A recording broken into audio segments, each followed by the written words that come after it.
Hi, this is John Lafia, and I am the director of Child's Play 2. Now, I loved that Universal put that on there.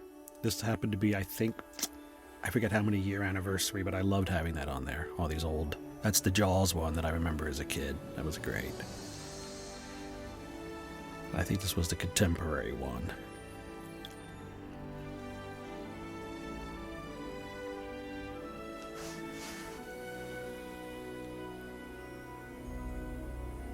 Now, I really love the score that Graham Revell did for this film, particularly this opening. Oh, that's great. It's so monster movie to me, which I really wanted. You know, it has kind of a classic 1930s, you know, monster movie. Yet it's contemporary. Great score. I think this is actually the only. Oh, that eyeball, by the way, was very large. It was a couple feet across. We had to make it oversized in order to achieve that shot. It was a lot of effort to pull that off, but I really wanted to do that. And we did. This whole sequence was very thought out, storyboarded in advance. I had very specific ideas where all the cuts would be, and basically the rebirth of Chucky. And of course, picking things like popping an eyeball out and things like that, just to get your attention. These shots we went to Chicago and did just to give you a sense of Chicago. And, you know, hey, they serve their purpose. They're nothing particularly amazing, but I shot them so that they would fit in. A lot of discussion with Kevin Yeager about this skull and what would be scraped away and how we would do it. I mean, a lot of discussion to come up with this, and all these props to be built, specifically with the teeth and the grinding. But I loved all this. I shot all of this stuff, and it was just fun stuff. And polishing it all up.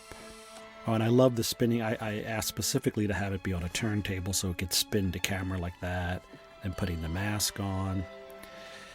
You know, I mean, in reality, building a doll like this would be the most absurd way to do it, but it's a movie, and it's fun, you know, and that's kind of a Phantom of the Opera motif right there, putting the mask on him.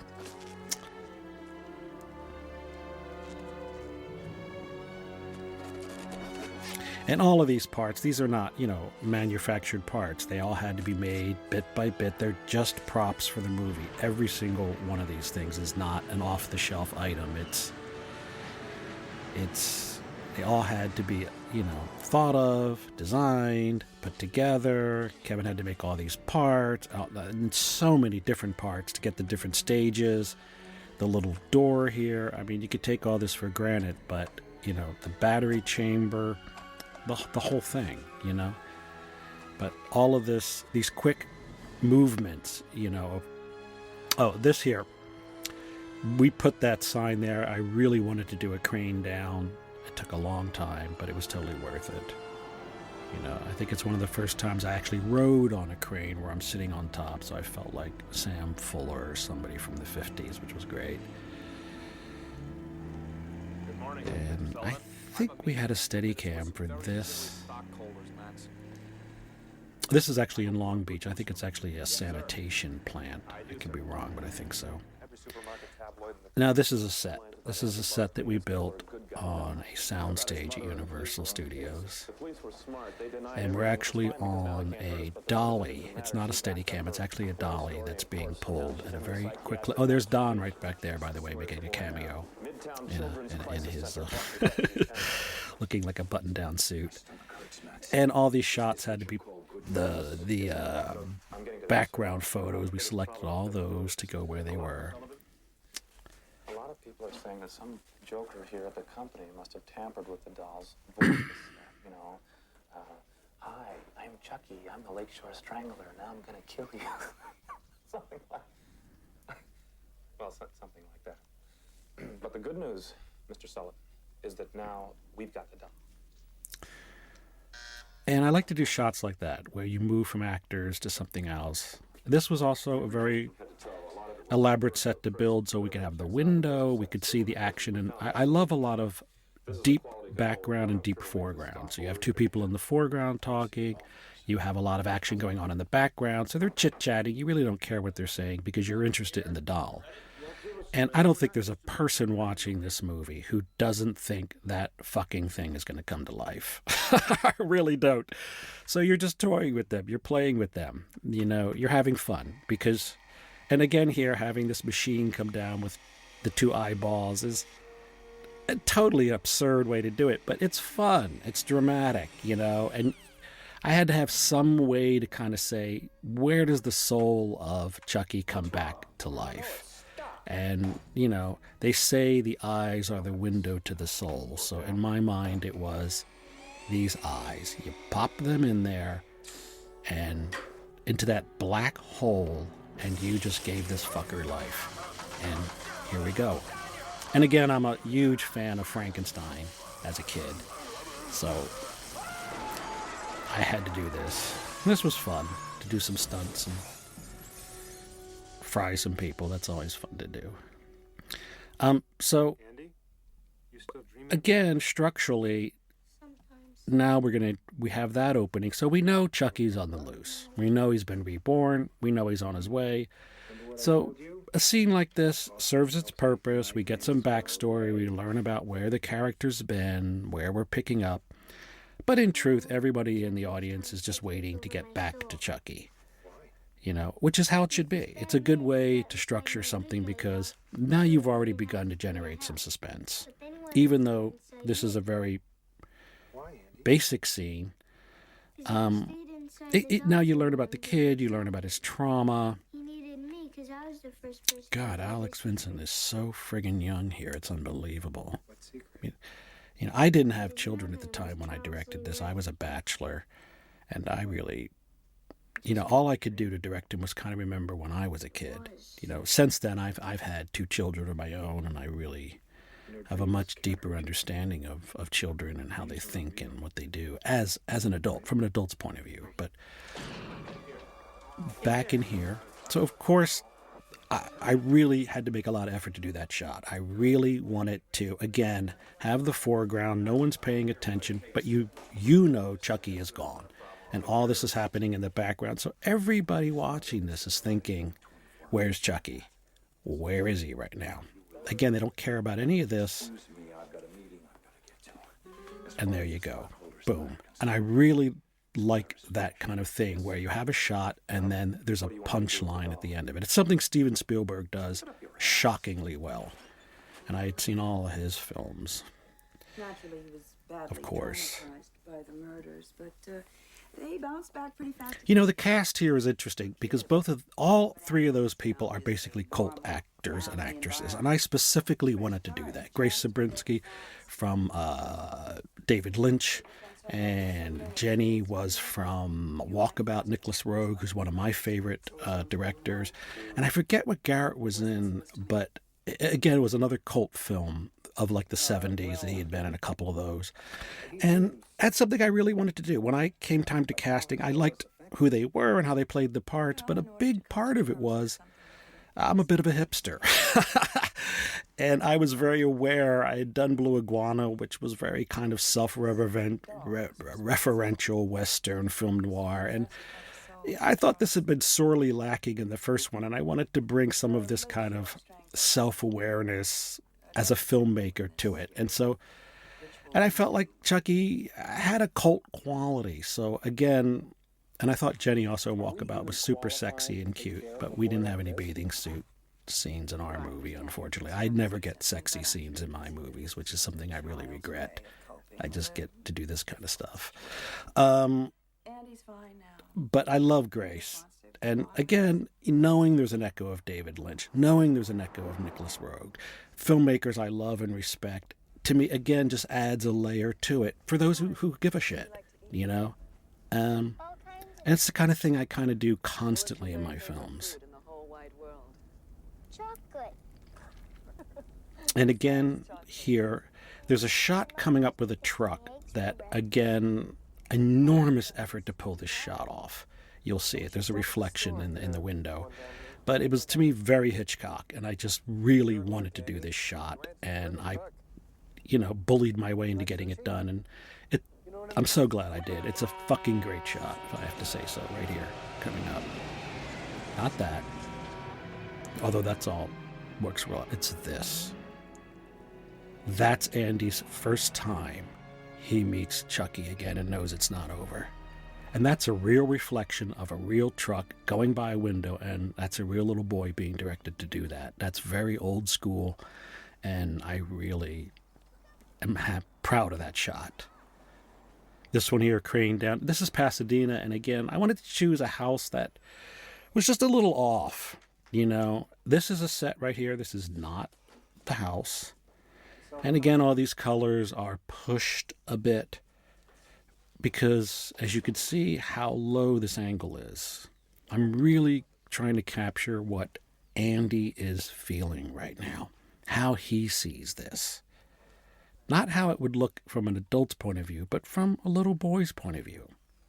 Notice how low we are. And also notice how much of this set you're seeing, because I wanted it to be in one take that you sweep, you come around, and you reveal the entire set. Now, something about this set you don't notice when you look at this is it's entirely built on a platform. It's raised like 8 feet off the ground. The reason being because later on in the filming, we are going to have Chucky in here, and to operate him, we would drill holes in the floor to run all the cables down below it, and the puppeteers would be underneath it. Now, this, of course, is foreshadowing of what will later happen when Chucky breaks this thing. Been in my family for 3 generations. But again, I really like to do, it's very old-fashioned the way I shot this in many ways. A very wide angle. You see all the actors in one shot. I'm not cutting between close-ups. The camera's not moving around. It's very still. It's very methodical, And also seeing a ceiling. I was obsessed with seeing ceilings because Orson Welles did it so often. And it's something producers hate that you do, because normally you put the lights up there. Again, it just really takes a long time to light something like this. Upstairs. And I like shots where you start on someone's back and then suddenly they reveal the room that they're in. It's very basic stuff, but it's fun, And then a little push in on him to the door. Again, our first introduction to her is very much his point of view. We're at his height. And now we bring in the mom, and, she's kind of the pouty teenager, And Christine Elise, I just thought was so cute, Not, I don't mean that in any lascivious way. I mean, just very cute, just very bright and just very, I really just liked her presence, The minute I saw her, I thought she's perfect. And I just thought she would really compliment Andy, because she has a certain warmth to her. Just as a human being. And she does. In real life, she is. She's a very warm person. And I think I also had not an obsession, but I think because of Alfred Hitchcock's obsession with blondes, for my early films, I realized I used a lot of blondes. I think it's just seeing his movies, I kind of thought, oh, yeah, use blondes as your heroines. I'm always thinking of other films I've seen and other directors, and I'm always enamored with their work. And this one, too, again, moving up over his head. I love boom-ups, I love little camera moves like this, I'll start to unpack. And again, everybody watching this knows sooner or later Chucky's going to be in there. I mean, that.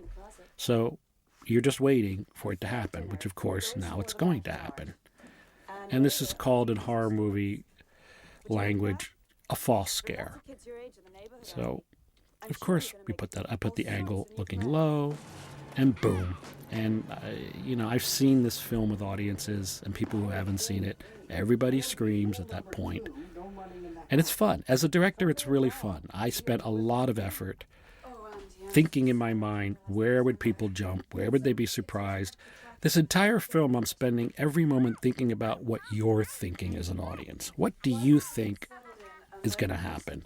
And how can I surprise you? Or how can I give you exactly what you think you're going to get? And I'm really thinking about you as an audience just 100% all the time in the making of this film. That's not always true in films. But in this film, I'm being the audience with you. And I'm thinking, as the audience, where am I? What am I thinking? And of course, the minute he starts hitting Chucky with the truck, this guy's fucked. That's specifically why we did that. He thinks it's a doll. We know what it really is. And it's only a matter of time. So again, it's funny and it's fun, but it's also suspenseful. And that's kind of the point of this whole film, is always to try to keep the suspense going. So again, shots like this, we're like, where's Chucky? What's he doing? That's where you want to cut to that now. But I'm not letting you see it. I'm letting you see him talk. And you're thinking, where's the doll? Where's Chucky? And that's the wonderful thing about it, is you can just endlessly generate suspense in a situation like this by not showing something, not by showing it, but by not. And there you go, boom, he's sitting up. He wasn't sitting up before. And again, the wonderful thing about Chucky oh, by the way, this is a liquor store that was in Pasadena. It's no longer there, but I loved that sign. And I'm a big fan of film noir movies, and I always wanted to get a sign like that in it, so that's what we did. And I love this from inside the car. It's very Taxi Driver. If you look at that, there's a lot of those kind of shots where you follow him and then through the rain. And again, there you go. Boom. And I love following eyes down to the phone. So you know what he's thinking, I was going to say, the great thing about Chucky as a character is he's probably the only horror character or only villain that is sometimes scariest doing nothing. Just pretending he's a regular doll. It's a great skill. He can hide by just not moving. He doesn't have to actually hide behind something. He just has to not move, and people assume he's a doll. And here now, of course, you're in Child's Play 2. And that is Chucky. You weren't imagining it. And again, this guy is toast. It's just a matter of time.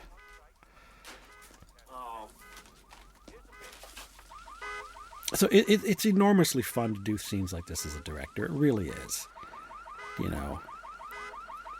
And again, I love shots through the glass, his point of view, and then shots from inside. I love Chucky being on his face down. He's clearly outsmarting this guy entirely. So now it's just a matter of how is he going to kill this guy? Not even when. It's a matter of how. It's certainly not a matter of if. He's done. He's done for. By the way, all of these car scenes, we're not really towing or going anywhere. They're shot on a sound stage, and there's rain, and we're shaking it. Jesus. God, okay, what do you want? And by the way, what you're not seeing are a whole parade of puppeteers off frame controlling Chucky. This was a miserable goddamn night when we shot. I was so sick. It was cold. We were out in the rain. It was towards the end of the shoot, and I think I'd gotten the flu twice on the friggin' thing.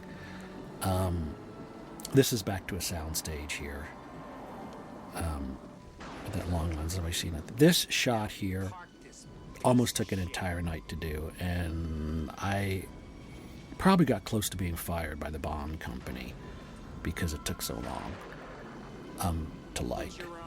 But I just really thought it was a great shot. To get the lightning out there and to get the it wide like that. Many times in my career I've risked being fired just because I cared so much about the way something was turning out. But I haven't been. But they threatened me many times.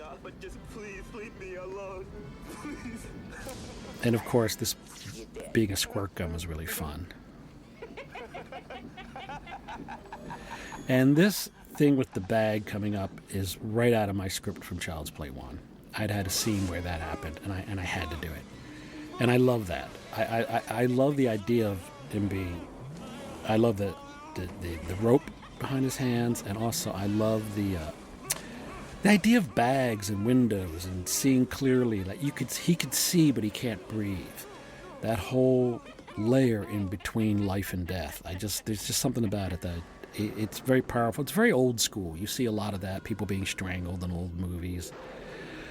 This here, again, the clown, bringing in old school amusement, toy, the kind of things that I saw as a kid, that scared me.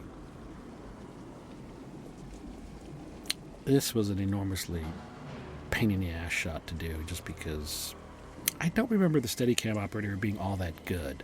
Later we got a great one in the factory, thank God. And you see the cameras bouncing around a bit. I wanted it to be a bit smoother than this, but it still works great. And I really wanted to come up to the door like that. I think the hand comes up. Let me see. Does it or not? Oh yeah. And I love that. I love when you have a point of view and then an actor's body or body part moves into the shot. And it changes from being a point of view to just a shot of a hand opening a door. And when I say actor, I mean actor. I treated Chucky as an actor. And I would refer to him as Chucky. And even though there would be 12 puppeteers, I referred to them collectively as Chucky. And when he was doing things, I would be screaming, "Chucky, get him, Chucky, do it." Just as though he was an actor. And they all accepted that, and I directed him as though he was a real performer. And I think it makes a big difference. I never, ever treated him as an effect. I treated him as an actor who was on set, and he just happened to have 12 people operating him at the same time. And I really appreciated the puppeteers for that exact reason. I really did respect them, and I did love referring to them as Chucky. And I think it was good for both of us. This shot was, again, I love the slow move across the wall, the lightning, and again, it's all about the reveal. I'm moving, and you're like, well, what's the point of the shot? And there it is. I love this shot. This is probably, for me, one of my favorite shots out of the movie. Again, an incredible amount of work to pull that off. All the cables are going through his leg. They're coming up. And then I love the idea of the Tommy doll that was, and playing with this. And I loved the idea of Chucky murdering another doll. I mean, just psychically, that to me was so rich. It's just fantastic, Nothing. Now go to sleep. Nobody's going to hurt you. And of course, how many scenes have we seen where an adult says, "You're going to be fine," and as an audience, we know you're certainly not. And I love the smashed. It's so, again, Shock Corridor, Sam Fuller. It's so 1950s. This shot, Kevin actually shot this for me, but I really designed all of it with storyboards. I really wanted it to be from inside the grave, and then this slow pull out with a twist. All of this, I wanted it to be exactly like this, and it turned out really well. And I just love that it's actually just a puppet, and it's the swing in the foreground. Again, an enormous amount of effort to pull that off. And then I like a slow, a simple pull out like that. We see the broken pieces. We see everybody. And again, now they're chit-chatting. Things are happening. But as an audience, we're thinking about, where's Chucky? We saw him last night. We saw him bury this other doll. It's only a matter of time before... You know what he's going to do. You know he's going to be an imposter. Of course, the whole idea of having a Tommy doll as a therapy doll is absolutely idiotic. But we don't care. We don't care as an audience. It's a great device. And, I think Alfred Hitchcock has said at some point, if you're too logical, you can't make a movie. You have to have logic within the movie. And certain things bother people and certain things don't. There's actually a scene later that I'll talk about that I was shocked to find out audiences were bothered by it, and we did correct it as a result. But it's funny how much they will accept that's totally ludicrous, and then certain things will just get stuck in their craw. And you really don't know it until you screen it in front of an audience. You just don't know. I really like the chemistry between these two here. It's cute. She's very cute. And she's got a Madonna-type bow in her hair. You know, something interesting, by the way, the costumer for this whole series is Pamela Skice, who was a friend of Jeff Levy. Her husband was a friend of mine, and I got to know Pam. And she went on to create the Juicy brand and become a wildly successful and wealthy designer. So it's interesting that she actually was, and I had to fight to get her on this because I just thought, again, she could bring a certain quality to it that had a certain, again, adding to the kind of cult patina that I put on this thing. Well, you have to admit he's a very humble little boy. And again, this is all a set. None of this is real. This entire house was built, every word of it. And I love shots like that where you see him in focus and them in focus, the deep focus. Again, it's a very old-fashioned filmmaking approach, one people don't do very often, but you saw a lot in the 1950s or 40s films. And you have to pump a lot of light there to bring the stop down to hold the two of them at the same time. But I love the split frame like that, where they don't hear him, but we see him in the foreground. Again, I love deep background and foreground. Again, here, foreground with Chucky, and he comes around the corner. I love that slow walk. I worked a lot with Alex to get this approach to be very slow. I hate you. I love that. Tommy, and I'm your friend to the end. Heidi-ho. Yeah, there's one of my lines of dialogue. I did not add the Heidi-ho. I never liked the Heidi-ho. That's Tom's dumbass Heidi-ho. That's not mine. And the batteries. Because we know from the first one that there were no batteries. So it's a nice, it refers to it in a nice way. Now the audience goes, maybe that's not Chucky. But I know it's Chucky, but maybe it's not Chucky. So it puts a little bit of doubt in their mind. But what it does do is reassure Andy that he's not Chucky. So you've got a lot of layers here. You've got what they're thinking the doll is, what we're thinking the doll is, what Andy's thinking the doll is. And I like that. I like different actors in a movie, characters having a different idea about what's happening. And again, we know that Tommy's buried under that dirt right there under the swing. That's why the shot before at night where you see the swing was important.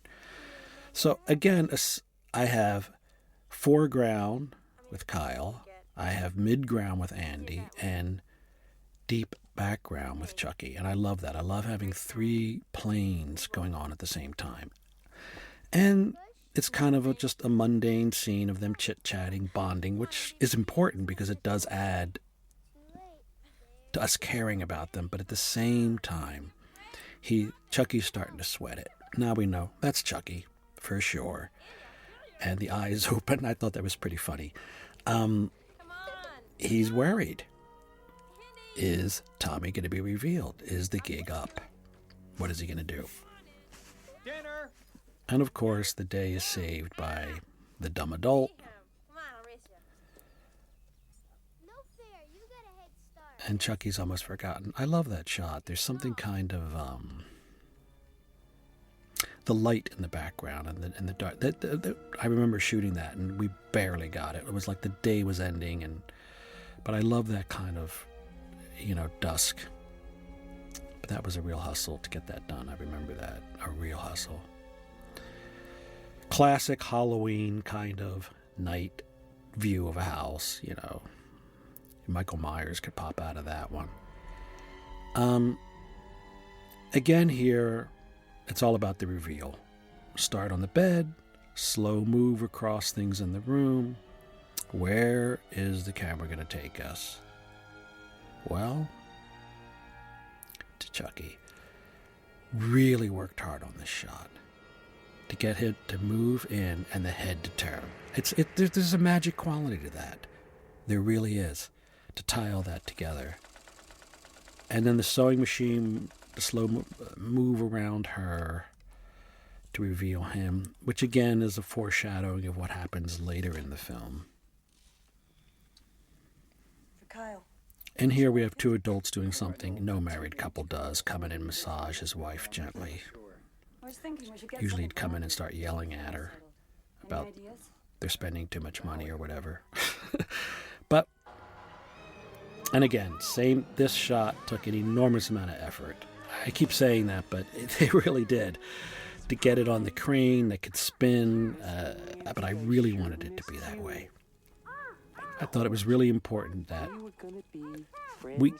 we get a sense of the supernatural by pulling up, that Chucky's whole thing is what he's talking about now, the whole hide the soul thing. And guess what? You're it.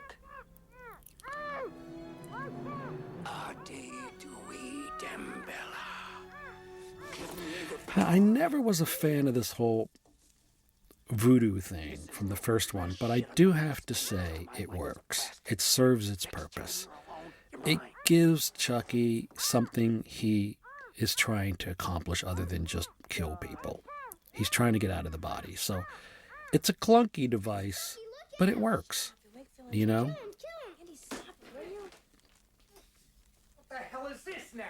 It's Chucky. I told you he'd find me. Tried to take over my soul. Andy, calm down. God, I remember shooting this scene. Yeah? You know, Kyle, I don't believe you. You actually... Again, to get all four of them in there, Is that it? Oh, come on. to tie this together. That's enough now. And of course, these adults never believe the kid. Andy! You know, which there's truth to that. You know, when you're a little kid, often your parents do not believe you Calm down. I'm going to get rid of it. or think they know best for you. And often they don't. And now here again, the minute he tosses that doll down, we know he's toast. Anybody that hurts him as a doll is toast. And again, puppeteers are underneath there, and to get that all put together, everything had to be storyboarded, planned out, well in advance for this to be coordinated. I really do love the way the puppet looks in this film. I think Chucky Come on, Andy. may have had his best look in this film of any of them. Don't forget your lunch. Egg salad.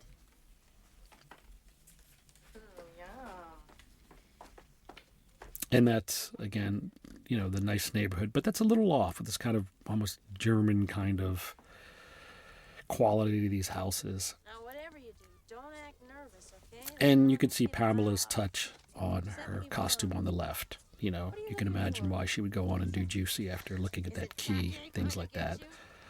I actually have a leather jacket that Pam designed with a Chucky on the back, which is pretty cool. Don has one too. Now the bus here. Yeah, I really had a lot of fun with this bus. I remember being on buses as a kid and just hating them. You know, the gauntlet that you get when you walk down a bus right here. This is right out of my childhood. I remember this so well.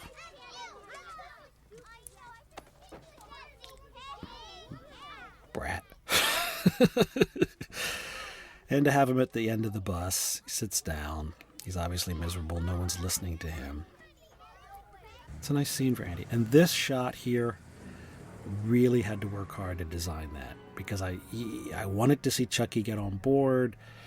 How would we do it? At one point, he was just going to sit on the back bumper, but then I forget why we couldn't do that. So this here with the ball on the foreground, a very, again, foreground, background. This school, I really liked the shiny hallways. I love a series of shots like this where the halls are empty. You know, it's very Alfred Hitchcock in The Birds. There's a lot of shots like this where it's quiet and you just see a series of shots. And again, you don't realize the camera's going to boom down, but then it does. And there he is.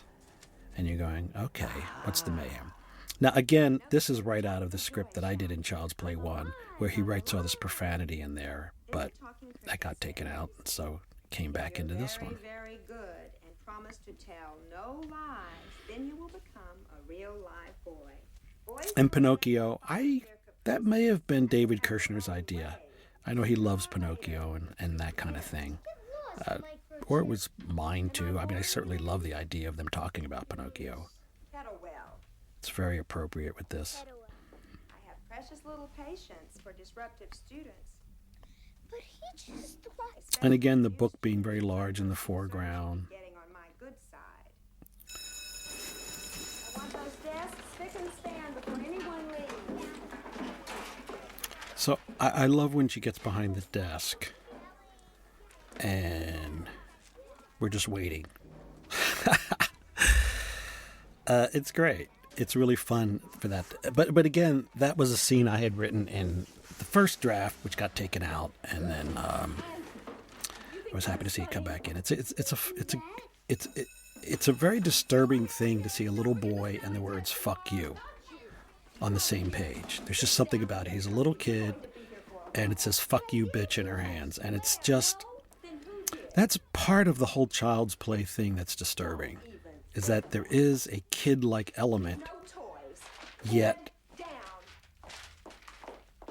there's an intrusion of the ugliness of the adult world into it.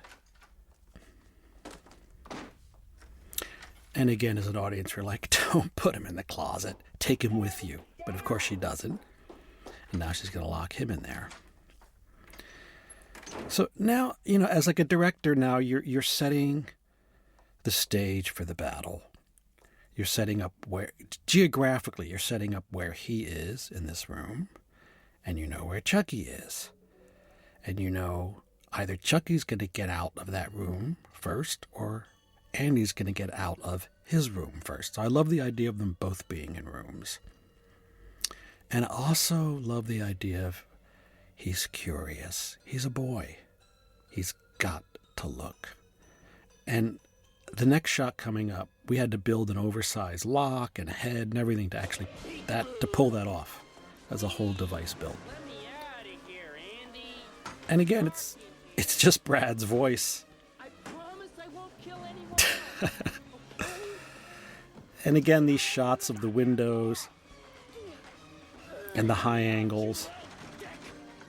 And then I love the door about to burst. I mean, it's a doll, but he's going to break that door open possibly. Very classic monster.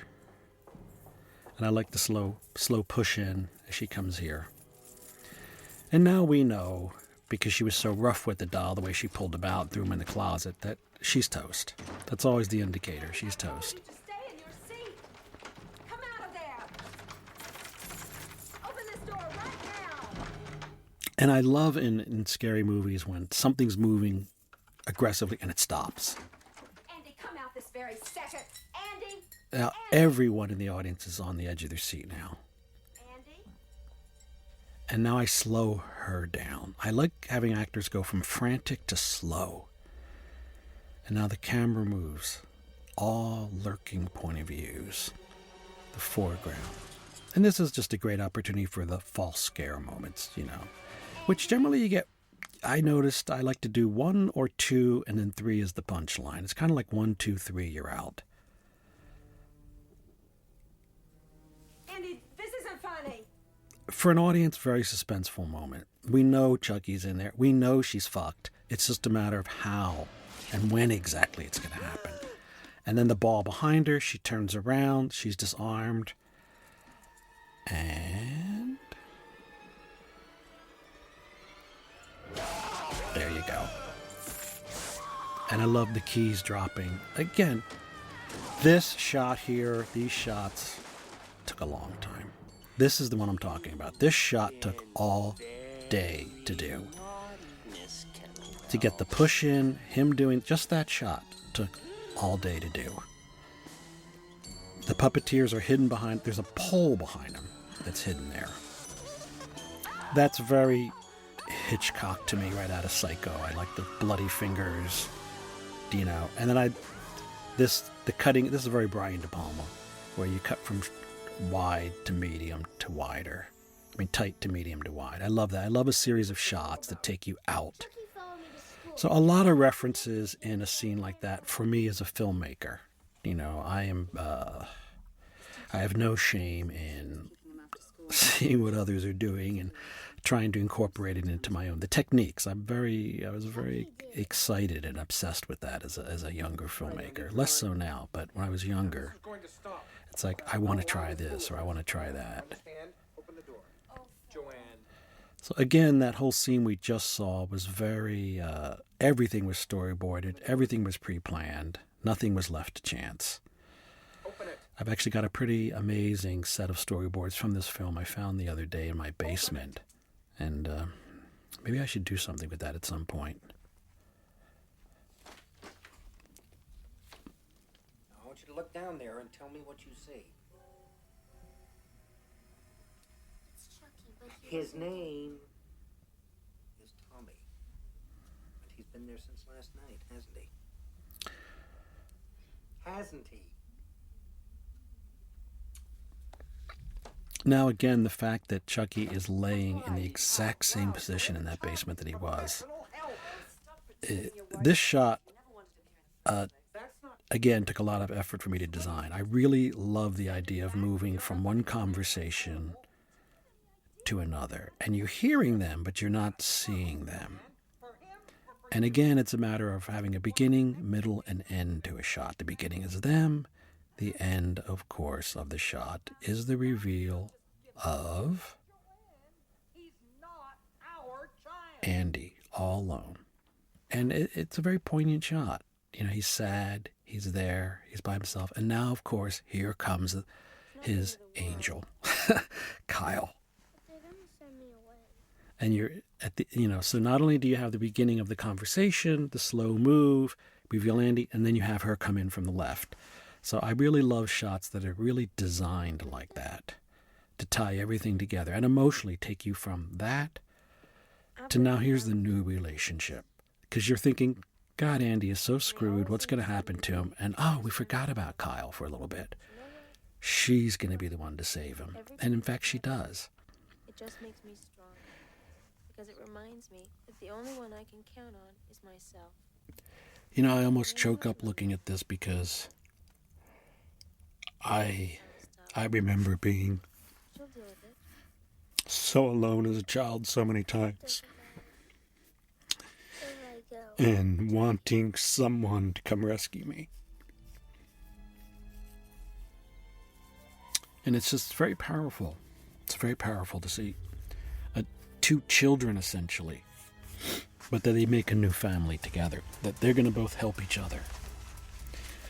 And I know it's just a horror film, but Chucky, of course, represents all the ugliness in the adult world. Again, it's just a representation of, World War II, all the atrocities that we commit to each other, and it's more than what it is. Again, I love doing these kind of point of views. You know it's not Chucky, but you think for a moment maybe the hand could be Chucky.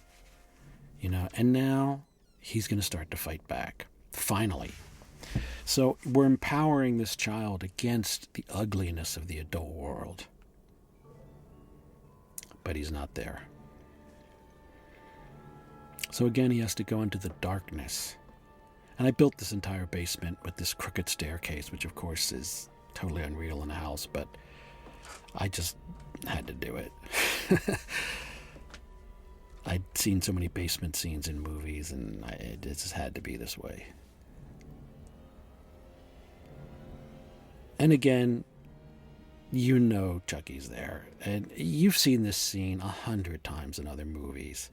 The only thing original in it is it happens to be Chucky, and it happens to be him. But the fact that he's a boy, and he's now to confront this ugliness, this evil, and for me, evil is not an abstract supernatural thing. Evil is us. We are evil. We do evil, fucking terrible things to each other. We've been doing it forever. And something like Chucky just represents that evilness in us.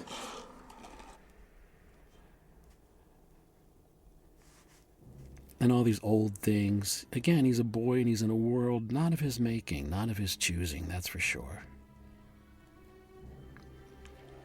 And now it's just a matter of cat and mouse. This is actually one of the few scenes where a lot of these shots were not that worked out. I went down there handheld and kind of shot it, and I wasn't crazy about doing that because I generally have a much more methodical approach, but Edward Scheika is a wonderful editor, and he loved it, and he was thrilled to have this footage, and he really made the best of it. So now it's standard horror film stuff, false scares, things making noises, you know, it's all kind of a warm-up to the main event, which is going to be the confrontation with Chucky, which we know is going to come. So now you're just getting the audience on edge. You've had several false scares. And this part from here was all very storyboarded. And I love the idea of the knife. I remember we had an electric knife like that when I was a kid, and it always kind of freaked me out when it went on. And again, I really wanted to shoot from inside the dryer. Actually, I was wrong. That's the one shot that's a little person. But you don't see him. You don't see him. You just see she's a shadow. That was the one shot of a shadow running behind that curtain. And I love the idea of a layer of fabric or plastic or something between you and something. Again, life and death, just on the other side of something this thin, this vulnerable.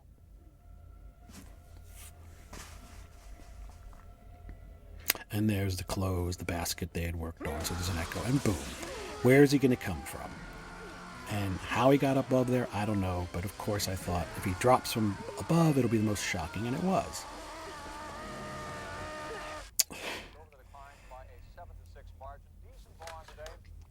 Silly pajamas, because they're silly adults in their clown outfits, in their clown bed. Afraid of. Meanwhile, this child is wrestling with the evil of humanity. We're gonna be fucking inseparable. I mean, a doll that wants to take your soul. Think about it. Do you know? What more do you need to know about the adult world? Andy? And I always love someone being falsely accused. Someone always thinking, you're insane, you're mad, particularly when you're a child. No, the world is not the way you think it is, child, but in fact, the adult is the madman. And again, this was all pre-planned to hook him here. I thought, how could we do it? You know, that's why I built the stairs so intensely, so he could fall down them. And now this shot right here, watch this. Not the hanging upside down. And I love that he's upside down when he sees something his brain cannot comprehend. Right there. Now that neck break is actually reverse pull. We had him, the actor, lying with his neck twisted, and we had a rope, and we pulled him up, and I shot it in reverse. We ran the film in reverse. It's called a reverse pull. It's a very old-fashioned way to do those kind of things, but I always wanted to do one, so I found a place in the movie to do it, and that was the place.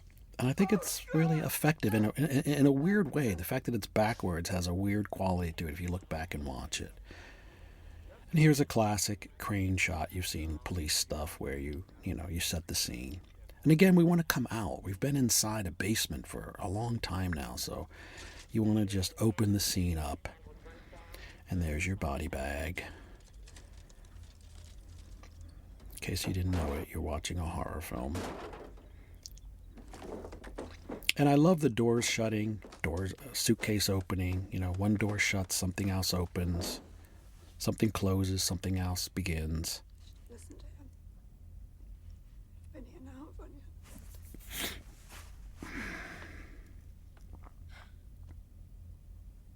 It's not your fault.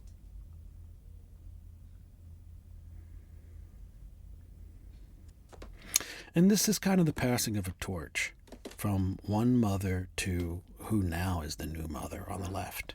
It's kind of interesting. She's failed. That generation has failed. That generation of adults failed, and now it's up to the next generation of adults.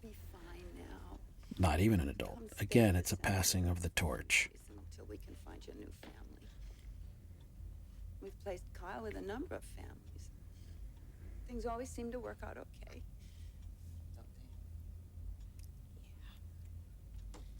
And I think as an audience, you're sad that she's not going with him, that he's going to be by himself. You know he's vulnerable. And I think it's very satisfying later on when she does become involved. Still in the cellar, Kyle. I mean, the humanity in the film is here. It's between these two characters.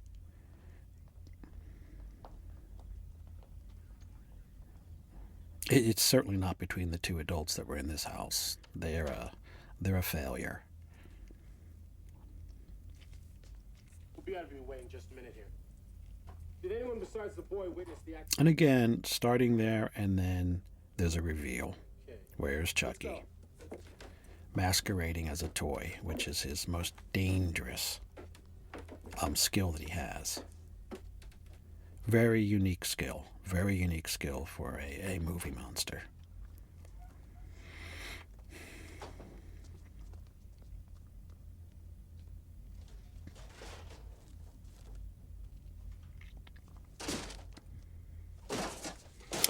And now we think, uh-oh, she's going to get it. So we're afraid for her because we like her. You know, she represents youth. She represents possibility. She's not addled like the adults that were in this house. And now we're thinking, we're back to this buried Tommy.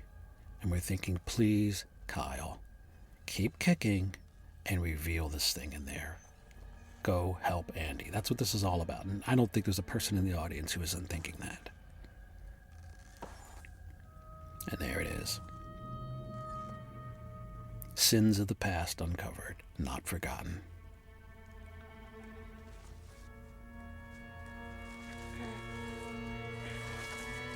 All the ugliness.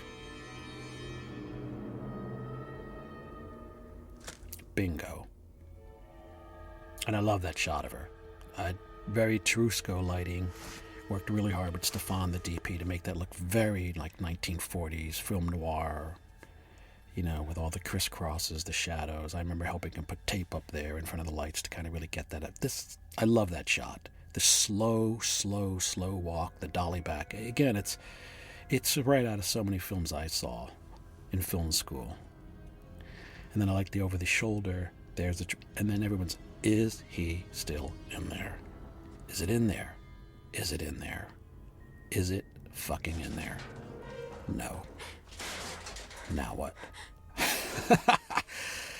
And we're back into it. The game is on. Joanne! Oops. Joanne! This whole sequence is probably my favorite sequence. I'll tell you why. Because she's an adult, and I got to direct an adult actress, you know, doing things. And it's very Hitchcock. You know, she's a blonde, she's young, she's strong, and it's very classic for me. Suspense from that era that I got to do.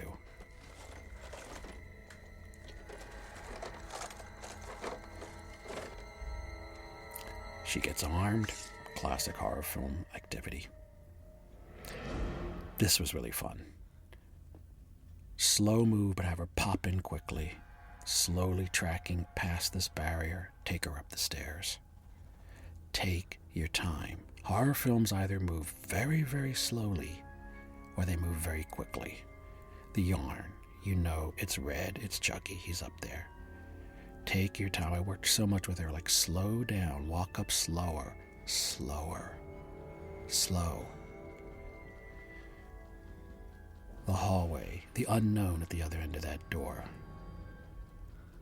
Slow approach, building suspense by going slower, not faster. And then eventually it's going to change when they battle. But the whole point of these films is to alternate slow, suspenseful moments with shocking action moments. And again, the reveal, what's on the other side of the door? And then we hear the sewing machine and we're like, oh shit, something has happened. What is it? The slow reveal around the corner. Uh-oh, this doesn't look good. Joanne? Again, this is right out of Psycho, in the basement, when she reaches and spins Anthony Perkins around in the dress and it's a skeleton. Right, that's right out of Psycho. I mean, I ripped it right out of it. Boom. Joanne! The neck is cut. It's the shock. This was really... I really storyboarded that out, and I wanted that. That's right out of Halloween. Michael Myers popping up out of that little thing. now the shit's hit the fan. Now we're into just a straight out action scene. And this was really fun. Again, the shift in tone from the slow to just a fight. You know, choreographed this, spent a lot of time rehearsing with her. The fast pan. Now notice the fast pans now. Where? What is it? Where is he? What? And then the hand grabbing the knife. Again, the movements are very terse now. Now slow it down again. Again, it's like music. It's like conducting an orchestra. You're taking your time to play with the audience, to play with the rhythm of the scene. How slow she moves. That actually was Don's idea, to shoot that from under the bed, and it was a great idea. It was a great shot. It really adds a lot. But I just love all this. Slowly moving, and boom, there he goes. Bitch. He's got her. Whew, that was a lot of work. Really fun, satisfying stuff to direct. And now we get into kind of a little bit of a road movie, a little banter with a doll, and you know, I would have to call this comic relief after all that suspense. Although it's not broad, it's simple. But again, this shot here I'd seen that in another movie, something along those lines, where you pan and then you reveal something in the foreground. Get real. This is a station wagon. Shit! Pull over. Now, what's he going to do? And I like what he does do. Again, he's going to revert back to his old technique of being a doll.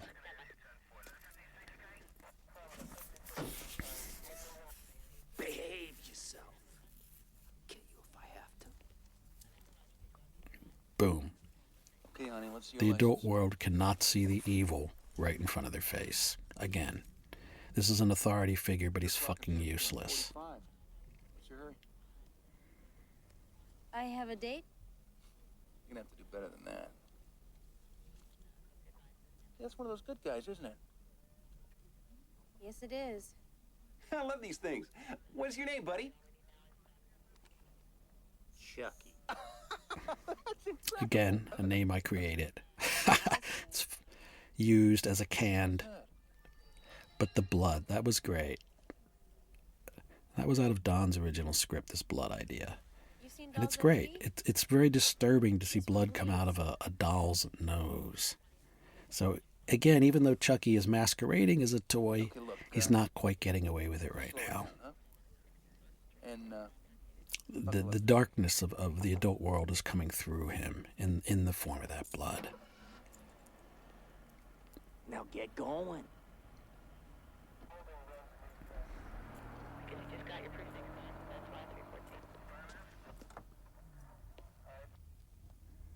You okay, honey? Mm-hmm. Don't let the bedbugs bite. And again, this is all lit very much like a classic 1950s crime movie or something. I like when the lights go off. And again, the deep focus. And I think as an audience, we like that Andy's proactive now. He realizes his fate's in his own hands. He'd better do something on his own. He can't wait around for anybody to help him. And what's interesting about this is we're happy Kyle's getting to him, but at the same time, we're just, what is she going to do? Aha, I forgot about this. Yeah. Had a lot of fun figuring this out. Getting him to go through the windshield. This I wanted to do so badly. I'm so glad it worked out that he got strapped to the hood. I just love that shot. Again, all storyboarded very intensely. He had to be on a trailer with puppeteers behind the fence. I mean, this stuff took forever to do. And kill the fucker. But she can't. Here's what bothered an audience. We shot this. The car won't restart. And I don't remember what... Later on when she comes running out... Again, shots moving through the glass, which I like, point of views. What we took out was there was a while where she was trying to restart the car. And then when she came running out later and the car started, the audience was very upset. So we took that out. She just got out of the car. We never address it. This I loved under the car. I really wanted to play with, again, slow it down. Played And of course, he's above her, even though we've just had shots of the feet. So misdirection, constant efforts at misdirection. It's really unbelievably fun as a director to really play with where your audience thinks something's coming from and to fool them. And they want to be fooled. They love being fooled. They applaud you for fooling them. They want to be there to be fooled. They want to pay you to fool them. That's the pleasure of it. It's so annoying when you see films when they don't fool you. That's what you're upset about. This shot here, with the knife in focus and him in focus, took so much light to pump in there to make that occur.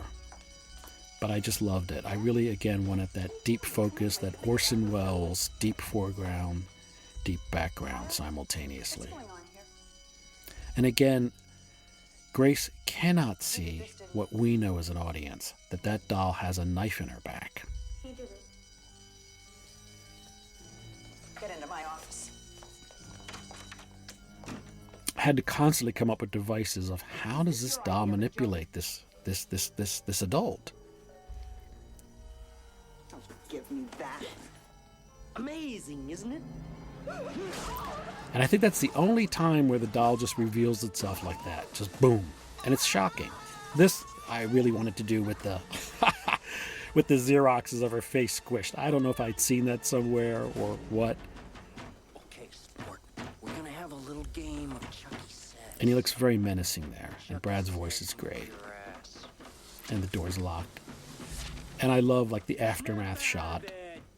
The absurdity of those Xeroxes on her actually now dead face.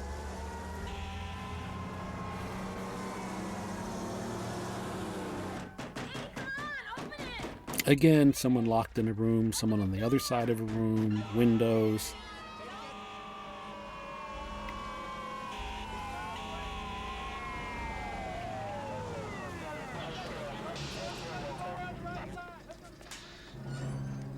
And again, how is he manipulating this boy? I like how Chucky is able to hijack adults Inside. Hurry. with that knife.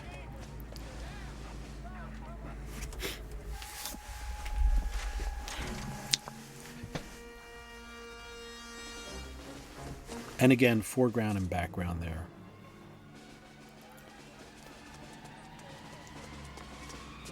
And the reveal, there he goes.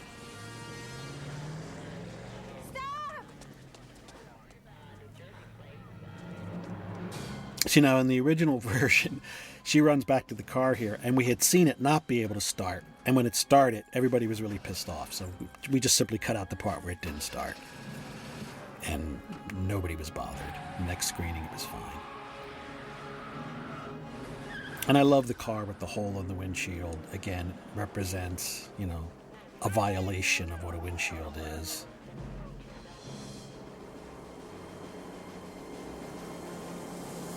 And this is not really a chase scene as much as a pursuit scene. It's not at high speed necessarily, but it's, will she catch up? And now we're all rooting for her. Please catch this truck. Please rescue this boy. Now it's a rescue scene. It's flat out. And we don't even think twice that Kyle's going to do this. Of course she's going to rescue him. She's good. She's young. She still has optimism. She still has hope. Unlike all the adults who are just useless. Say your prayers, Andy. God damn it!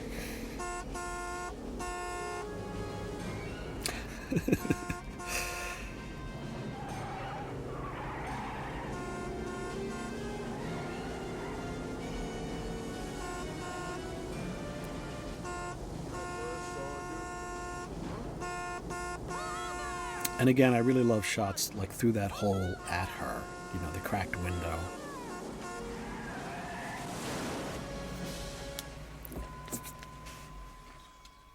And she comes around, and of course, they're gone. Again, beginning, middle, and end to a shot. Just what the hell do you think you're doing? What the fuck's wrong with you? And I love that shot with the truck in the foreground and just the footprints. And here we go. Now we're into the finale. Right back where we started. There we go. There's the sign. Right back where we started. But we didn't get to see inside this place that's cranking out these products. And this was really fun to pull off this door. I had watched a lot of movies where people just get through a door, and it was great. The audience cheered. But they cheer because she's going to save this little kid. And, you know, this is the humanity in the movie, is her relentless attempt to save this little boy. And now we're in Chucky's kind of private hell here. And of course, you know, part of this is I had seen The Shining, of course, and the whole scene in the hedges. And of course, I loved that and wanted to try to do sort of a version of it. Close your eyes and count to 7 when you... But I also love the idea that we're now in this other world, you know. This is it, world. From now on, no more Mr. Good Guy. Adi Dewey Dembella. Give me the power, I beg of you.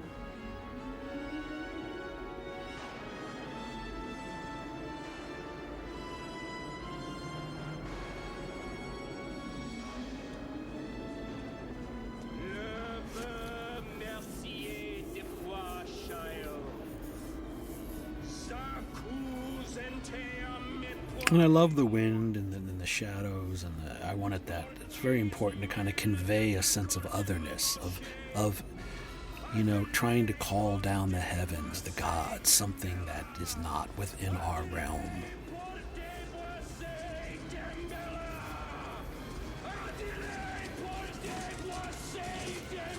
And Brad's yelling voice, the rising up as though it's his spirit lifting, clouds going down. And we think, fuck, that's Chucky. Did it work? No. I almost feel sorry for Chucky here.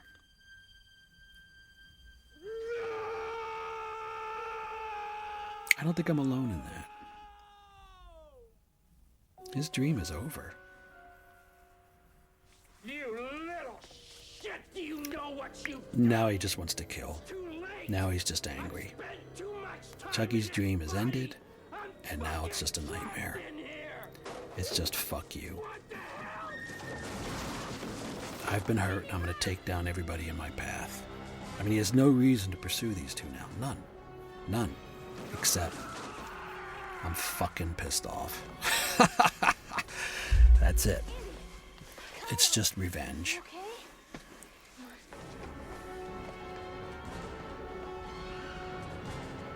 And we had I forget his name, but he was a great Steadicam operator. He had like a bicycle, and man, he whipped through this so quickly. Thank God, because we were really, really running out of money in the budget, and just, I mean, I really wanted these shots so badly, and he just came in. He was an angel.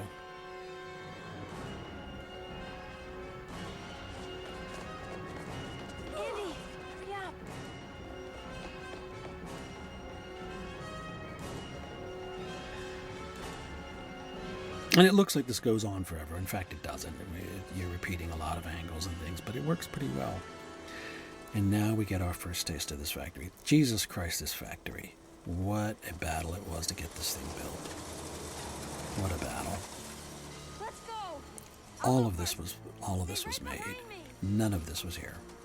And of course, the asinineness of you're going to have to climb up one of these things. But this whole sequence was designed with the idea of, there's an amusement park quality. There's challenges. It's very basic. It's very almost, you know, it's a gauntlet. It's a gauntlet. And what can we do? Every step of the way, it's a gauntlet. And of course, they're slipping back. This just seemed like a great set piece that I came up with just to, like, do this. And of course, here he comes. I love that shot. I really wanted that. That's going on. I remember seeing this with an audience for the first time, and they just, when he popped up there, they just went insane. It was very satisfying. And this is right out of the Terminator. I'd see the Terminator where he's going after her in the end. This is right out of the Terminator. I thought, fuck, Jim Cameron can do it, I can do it.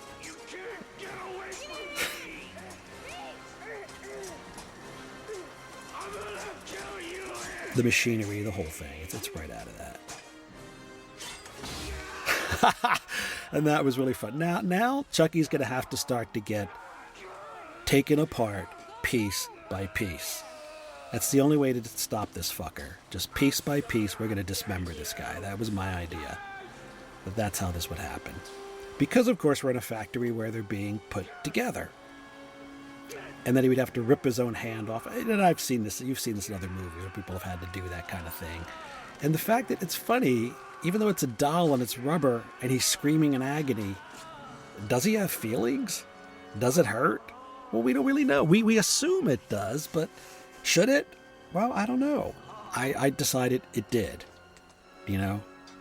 And I love him behind the bars. It's so Hunchback of Notre Dame, you know, that he's behind Quasimodo in his castle, you know, up on the top.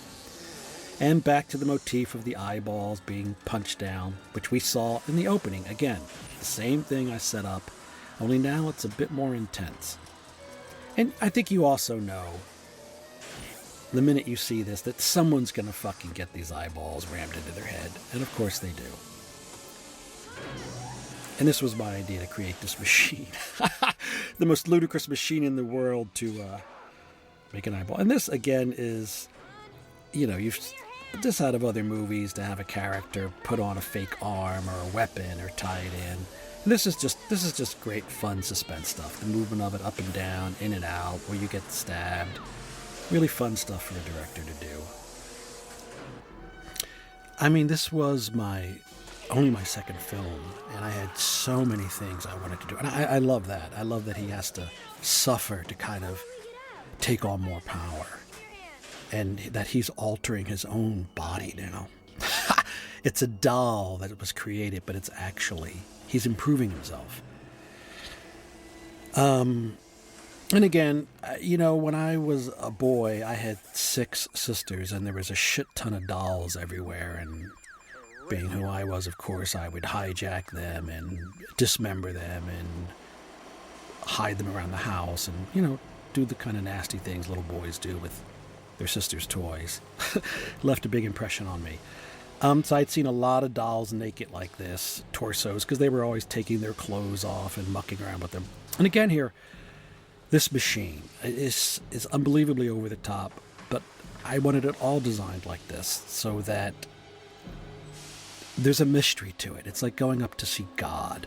What is going to happen? I mean, this it's the creation of life. You know, that's kind of what this whole factory was about. You know, these body parts are assembled and put together. And these shoots, again, all of this, painted the colors. Again, I just decided, you know, I really wanted this to be more like Willy Wonka's chocolate factory. Something, you know, I wanted this to be a factory that a boy would imagine. Not that really would be built, but that a boy would imagine. And also it's a toy factory, you know, like a Lego factory. So I thought, well, it can be colorful, you know. Maybe they have toys in this place, I don't know. You know, but there's a macabreness there. I think there's a Stanley Kubrick movie. I think it's his first or second movie. I don't know if it's Killer's Kiss, where there's a whole fight in a mannequin warehouse. And obviously that left a big impression on me, the idea of this is kind of a mannequin warehouse. And I love Stanley Kubrick. Clockwork Orange was the movie I saw at 15 that changed my life. And I'm sure that... And here again, you know it's only a matter of time before this guy's going to get it. You know, that's pure having fun as a director. It's like, I know it's going to freak people out, it's going to scare them, but I know people are going to laugh. And often in horror films, the goriest things make me laugh if they're done properly. Sam Raimi is a master of that. Evil Dead 2 is just a shockingly funny, pleasurable film to watch. I love that movie. It's for that exact reason. And this here, the red, it goes in. And that shot I loved. Again, we have a big brace behind him. The puppeteer's hidden. But the idea of the conveyor belts and him walking forward, so much effort went into this sequence here. And that it comes out mutated. That's like something from hell. You know, it was going to heaven, but now it comes out and it's from hell. And now it's all just, everything's fucked up. But boom, there's Chucky on a thing. How he got there, I don't know. And I love this that he's getting his balls stitched right to the thing with the hair. Again, it's defiling a childhood toy. We're literally giving him pubic hair. Right there. Look, he literally got pubic hair. Those are his testicles. You know, so now that he's no longer a child, he's fucked. I mean, there's a lot more going into this. And this, again, the machine, the bits, the parts, now it's just, you know it's going to be an abomination that comes out of there. He's getting what he deserves. And Brad's voice, of course, is fabulous. And I love the idea of you're imagining, what is it? What happened to him? What are we going to see? And here we go, the pile.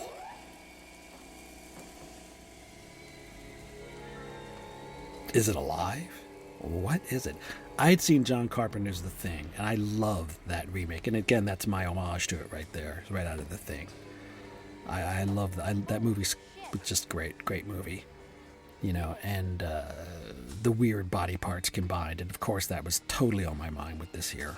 Again, like I say, I'm shameless. I have no problem with being inspired and then just getting turned on by what other people have done and wanting to incorporate it and riff on it, you know? And again, I love trails of blood that lead you to something else. Let's see, are you okay? Yeah. What's this?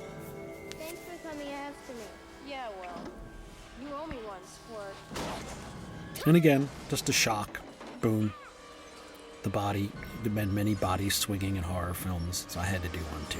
Oh, and the face with the macabre mask.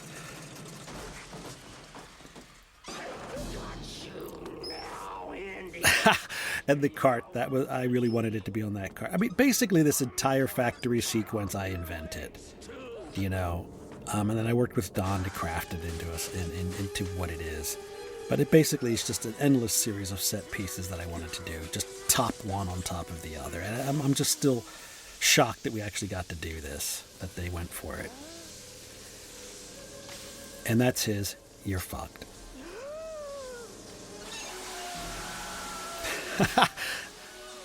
Again, just the idea of him being melted by this plastic just really turned me on as a way for him to be dead. But of course now there's the cross-cutting with poor Kyle's going to go into this machine and she's very undeserving of it. She's very virginal-like there, you know, exposed. And now he's the hero. He's the male. He's the prince saving the prince, you know, Sleeping Beauty. Get her out of there. It's very fairy tale. Boom. Saved from the clutches of the evilness. And now there's just the pile. But of course, it's not over yet. Again, I'd seen enough Jim Cameron movies to know it doesn't have to be over yet. You keep going.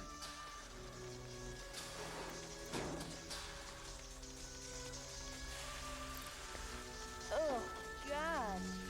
What did you do to him? Or The Blob. So many movies.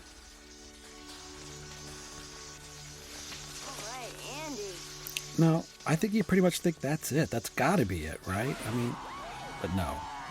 Now you have this, the baby, the fetus, now it's the unborn, you know, it's Cronenberg's The Brood. It's just the unborn monster, you know, inside the womb. And then this is right out of Jaws. Jaws when the shark gets the fucking tank and blows up. And I just love that. It's right out of The Elephant Man, that face. You know, the freak. But the eye. And that, I just had to do that. That was, I think, in Brian De Palma's movie, it may have been The Fury. I'm not sure or Scanners, where the heads explode. I just was so turned on by that idea that I had to do it. Now the fucker's really dead. There's no doubt about it.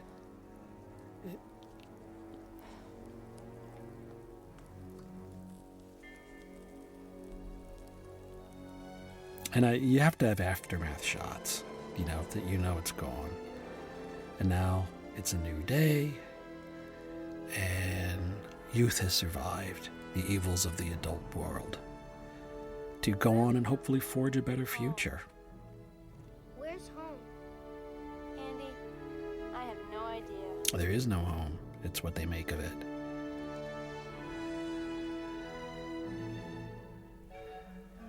Yeah, their relationship really brings a sweetness to this movie that would be sorely lacking, It's interesting, too. It's another... It's one of the few horror films where there's no sex in it. Sex does not play a role in this film. Nobody's having sex. Nobody's making jokes about sex. It's not about losing virginity. It's not... That isn't what it is. This is a fairy tale. It's fairy tale. It's growing up. It's about losing the magic of being a child when you think the world is a certain way. I'll never forget realizing for the first time that I was actually going to die. And the horror of that, the shock of it, the awfulness of it, the truth of it, that I would get old and die, it just seemed fucking inconceivable. And that's what this is. It's a loss of innocence. And you like the ending because some innocence is still preserved despite the ugliness they've gone through. And unlike the real world,